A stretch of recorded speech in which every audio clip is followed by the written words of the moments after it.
Welcome to the channel market insights by प्रकाश।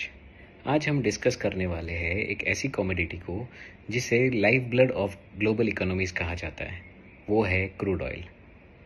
आपने अगर देखा होगा पिछले कुछ दिनों में क्रूड ऑयल $60 से $120 तक पहुंच गया। तो ये प्राइस सर्ज जो हुआ है उसके पीछे का कारण क्या है? तो आपको पता होगा कि 28 फरवरी 2026 को यूएस और इजराइल ने ईरान पर अटैक कर लिया।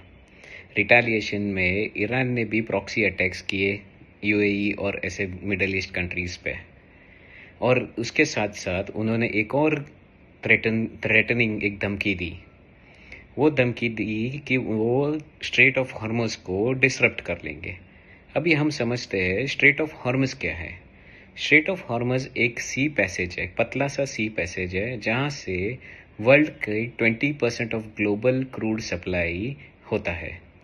अभी वो क्रूड सप्लाई 20% होता है, उसमें से 80% सप्लाई एशियन रीजन में होता है। एशियन रीजन पकड़े तो China, India, Japan, south Korea.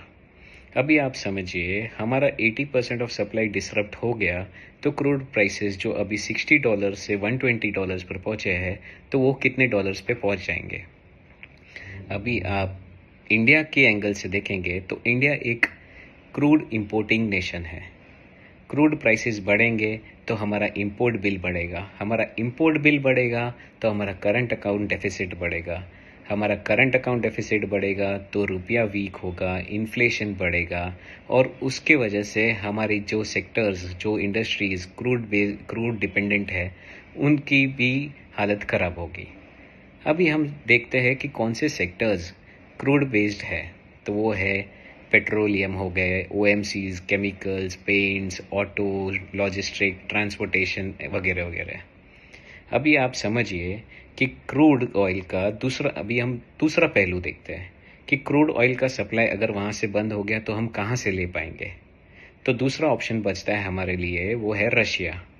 अभी रशिया से क्रूड ऑयल लेंगे तो यूएस का ऑलरेडी जो सैंक्शन थे रशिया से क्रूड ऑयल खरीदने का, जो 2022 में जो बाइडेन के सरकार ने हम पे लगाए थे, वो एक इश्यू बन जाएगा। हमें क्रूड ऑयल वहाँ से अभी तो डिस्काउंटेड रेट पे मिल रहा है, लेकिन ये सप्लाई जो स्ट्रेट ऑफ हॉर्मुज़ से बंद हो गया तो वो डिस्काउंट क्या वो कंटिन्यू होगा, नहीं होगा, वो सब एक बहुत ही बड़ा क्वेश्चन मार्क है। और क्रूड ऑयल का सप्लाई बंद हो गया या फिर उसमें सप्लाई कम हो गया, डिमांड तो उसकी हाई है ही, तो उसकी वजह से अगर इन्फ्लेशन बढ़ गया तो वो मार्केट पे बहुत बड़ा असर करेगा और स्टॉक मार्केट बहुत बहुत बहुत गिरेगा। आप समझिए हिस्टोरिकली भी देखा है, जब जब क्रूड ऑयल के प्राइसेस बढ़े हैं तब तक करेक्शन आया है सेंसेक्स और निफ्टी में। ऐसे ही इंफॉर्मेटिव वीडियोस के लिए आप हमें लाइक, शेयर और सब्सक्राइब कीजिए। और आपको कोई ऐसे भी इंडस्ट्री है या फिर कोई ऐसी मैक्रो लेवल पिक्चर पे कोई वीडियो बनाना है तो आप हमें कमेंट्स में बताएं। मेरा नाम प्रकाश है, मैं एक NISM सर्टिफाइड रिसर्च एनालिस्ट हूँ। Thank you for watching my video. Thank you.